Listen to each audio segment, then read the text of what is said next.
boy, it's me. Help! Somebody. Get the iron pole now! Trank team, get to the ring. Bear's gone rogue. Please, get him off me. Don't shoot him. Keep him back. Don't let him bite again. I'm going in. Cover me. Move. I'm in the ring. He's going down.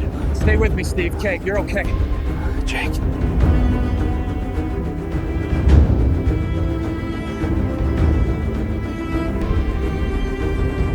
Welcome to True Animal Terrors, where real danger meets real stories.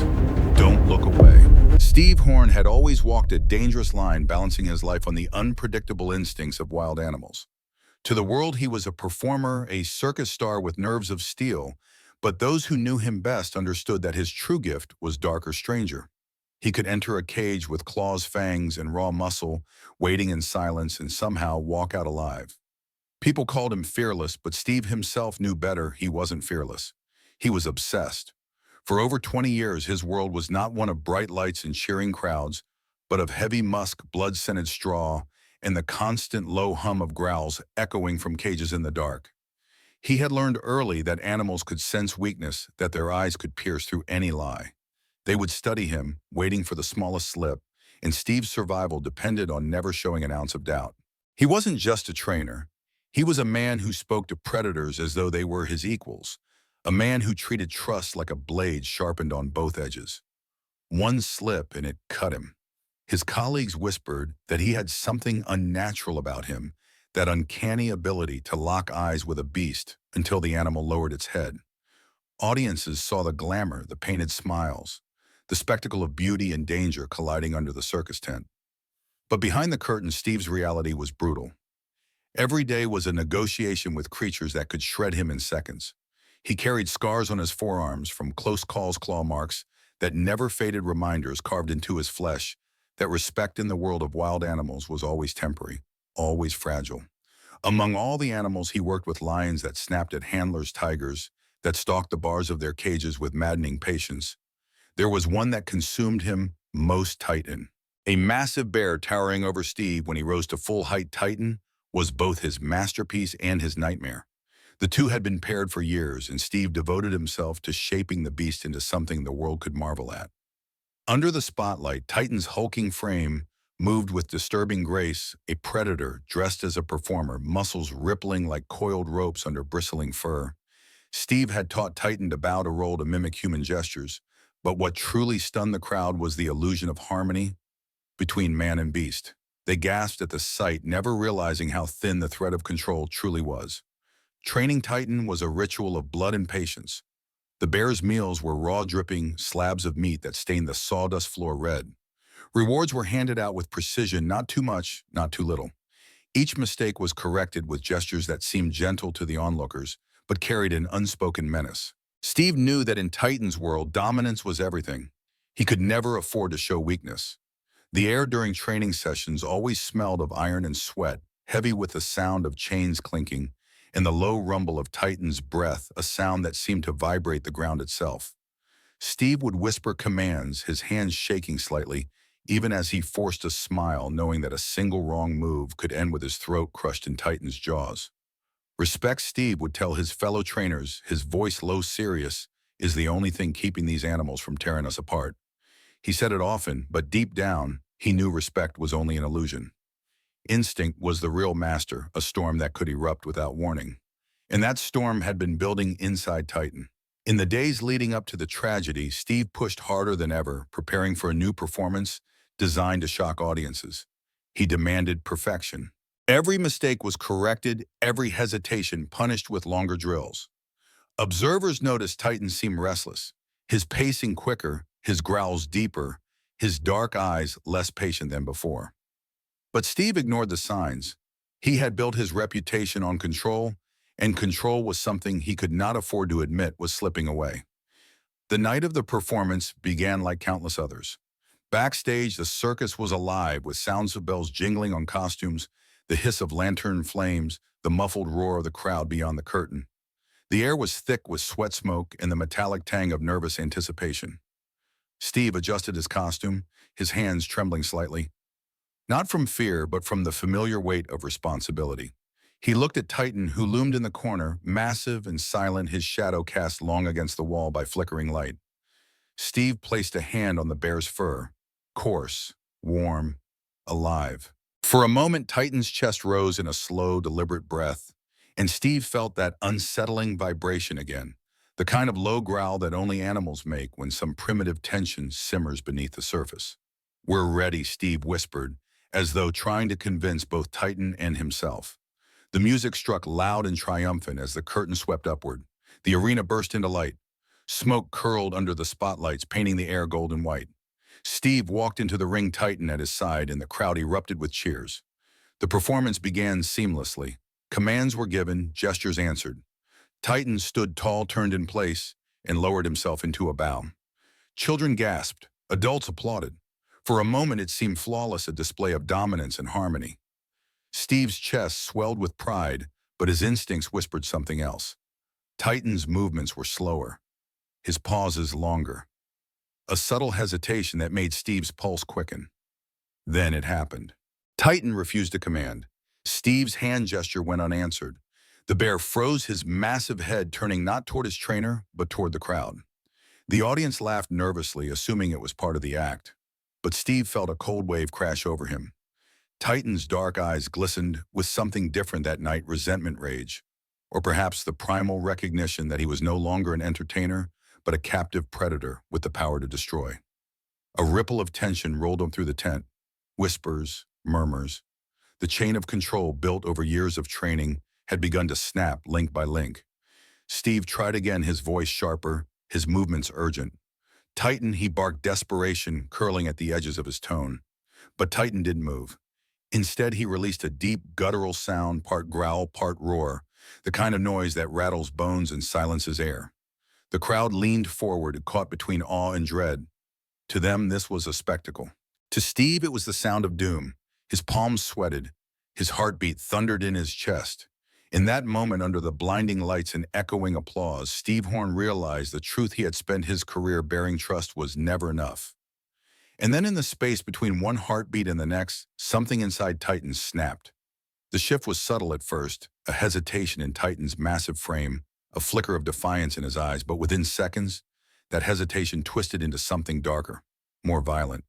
The bond that Steve Horn had spent decades forging collapsed in real time, visible to every set of eyes in the arena. Titan's body stiffened, his movements jagged and erratic, like an engine sputtering out of control.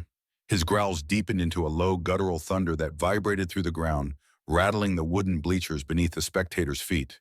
The once rehearsed rhythm between man and beast had shattered, leaving only raw hostility in its place. Steve's voice, usually a weapon of command, cracked with tremors as he tried to steady the chaos unraveling before him. "Titan, back to position." He called, his tone faltering, as if even he could hear the futility in his words. The crowd's laughter and applause drained into silence, a thick, suffocating quiet that pulsed with dread. Dozens of eyes locked on the bear's glistening fangs and the terrible way his hulking shoulders rolled forward. In the suffocating heat of the circus tent, people began to understand that this was no act. This was a predator about to strike. And then it happened. With terrifying speed, Titan lunged. His body blurred, a wall of fur and muscle crashing down on Steve before the human brain could process what it was seeing. One moment, Steve stood firm, microphone in hand, sweat dripping from his brow, the master of the show. The next, he was crushed beneath Titan's weight, his body pinned helplessly against the hard-packed dirt of the arena floor. The sound of the impact echoed like a gunshot, followed by the sickening crack of ribs beneath crushing paws. Gasps turned to shrieks, the tent erupting in chaos as Titan roared above his fallen trainer, spittle flying from his jaws like foam. The circus, once a cathedral of wonder and applause, dissolved into a nightmare of sound, children wailing, parents shouting, trainers screaming commands that went ignored. Titan's claws tore into the earth inches from Steve's face, dirt flying in violent sprays as his massive head lowered toward the man he had once obeyed. Steve's screams, piercing raw, almost animal themselves, were drowned beneath the bear's furious growls and the pounding of his paws. Each strike landed with a sickening rhythm, flesh and bone, no match for Titan's unleashed fury. The spotlight above flickered, as if recoiling, casting shadows that made the attack look even more grotesque, more inhuman. Trainers rushed forward with poles, ropes, anything they could grab, their faces pale, contorted with terror. But their efforts seemed pathetic against the monster in the ring.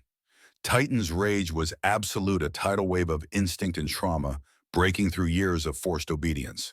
Steve's body convulsed beneath the onslaught, his costume torn and darkened by blood, his cries weaker with every passing second. "Help him!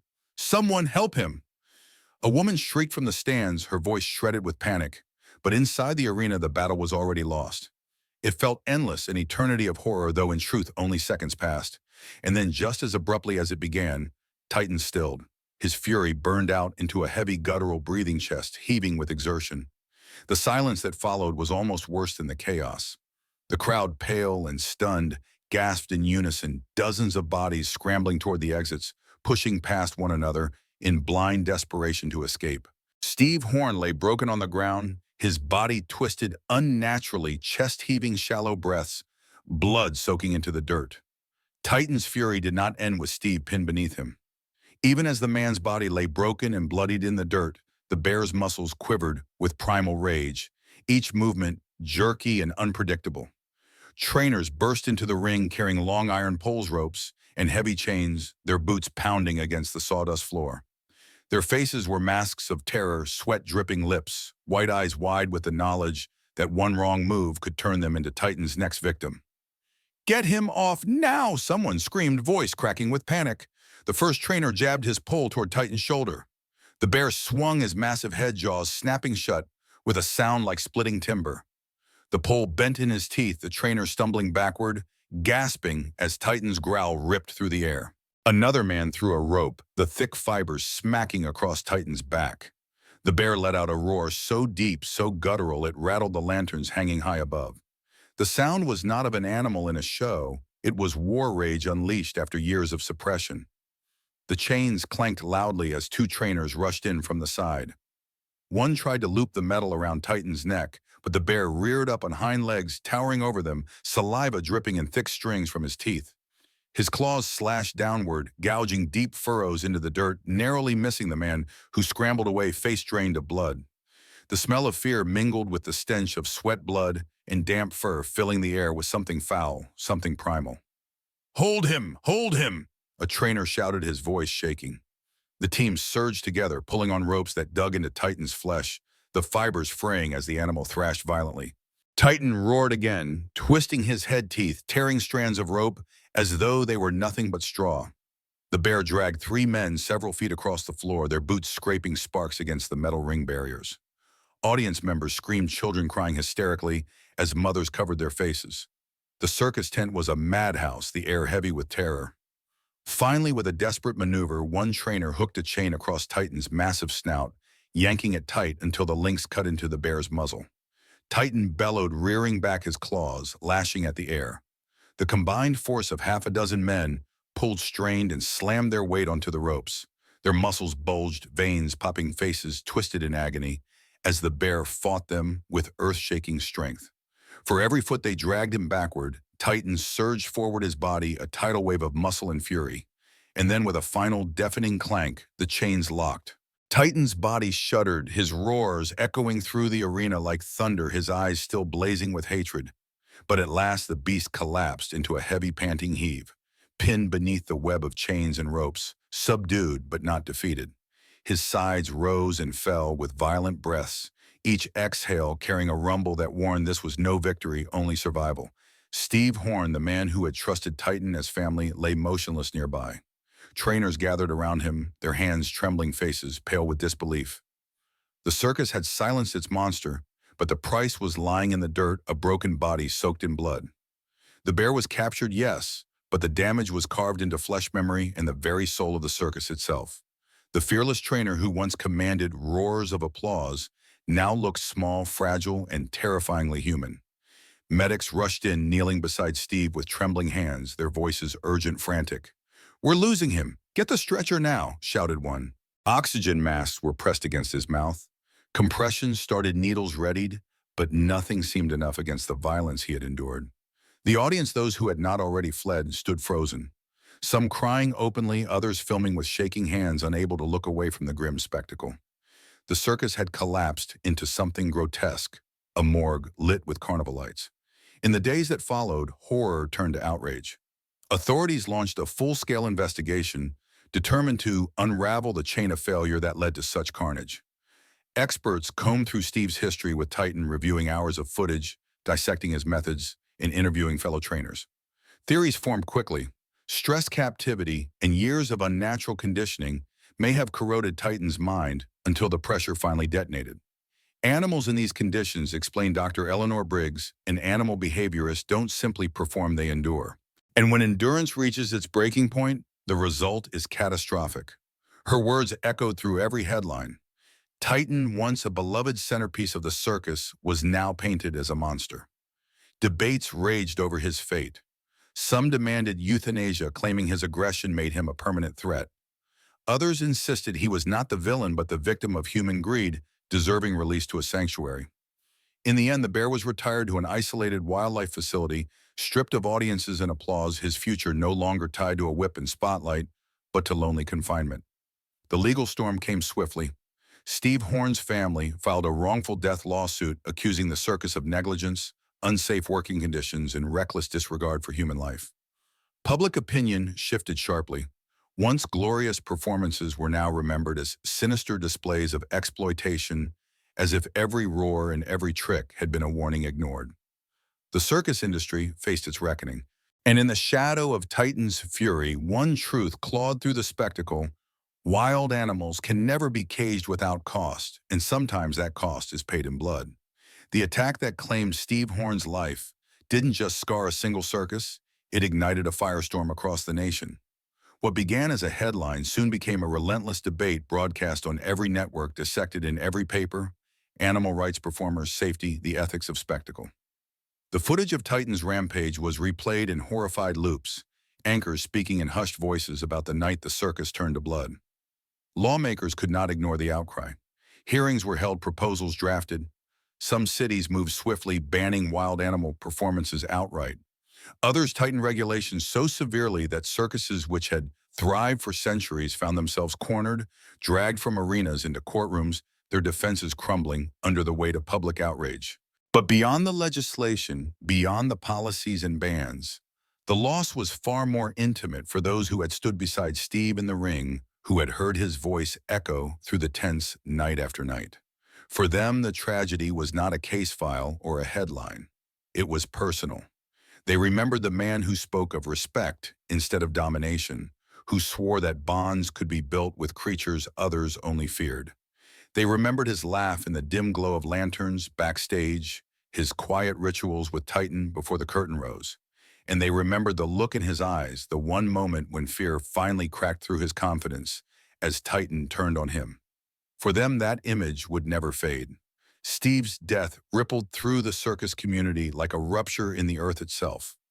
Fellow performers, hardened men and women who had risked their lives daily, wept openly during memorials. Flowers were piled outside, the big top notes scribbled in trembling handwriting. For Steve, who taught us that respect mattered. His colleagues spoke with broken voices, some calling him a hero, others confessing their own doubts and fears, whispering that his story was not just a tragedy, but a warning. For all his mastery, all his years of devotion, Steve could not escape the truth every trainer fears, but rarely admits: no wild animals ever truly tame. The industry was forced to face itself in the mirror. Safety protocols were rewritten, whips and chains, once tools of spectacle, were re-examined as symbols of cruelty. Training manuals were torn apart and rebuilt under stricter rules. But most important of all, the conversation shifted from control to ethics. Should lions and tigers and bears ever have been part of entertainment at all? Or had Steve's death been the inevitable price of human arrogance, dressing predators in costumes and calling it art? His blood had turned that debate from whispers to national reckoning. And so Steve Horn became more than a man. He became a turning point, a symbol etched in both admiration and horror. He died in the ring, doing what he loved, believing, until his final breath in the magic of the circus. But his end peeled back the painted canvas of wonder and exposed something raw, unsettling, that behind every flawless trick was the potential for catastrophe, that the applause could drown out warning signs until it was too late. As for Titan, the beast who shattered the illusion, his world changed forever. No longer the centerpiece of a show, no longer dressed in false dignity, Under blinding spotlights, he was relocated to a sanctuary far from the chaos. There, behind tall fences and endless trees, Titan lives in silence. The roar of the crowd has been replaced by the whisper of wind through branches, the shuffle of leaves across dirt. No chains, no spotlight, only time and solitude. Yet even there, those who watch him say there is a darkness in his eyes, a reminder of the night when instinct consumed trust and tore apart a man who thought he was family. If you think trust can truly tame a beast, think again. In the world of wild animals, loyalty lasts only until instinct awakens, and when it does, no bond is strong enough to hold it back. One moment of hesitation can turn wonder into horror, applause into screams, and a lifetime of devotion into tragedy. Subscribe and stay with us because next we'll take you inside the dark truth of human encounters with untamed predators in settings once thought safe. What you'll see crawling out of the shadows will make you question just how close we really are to the wild.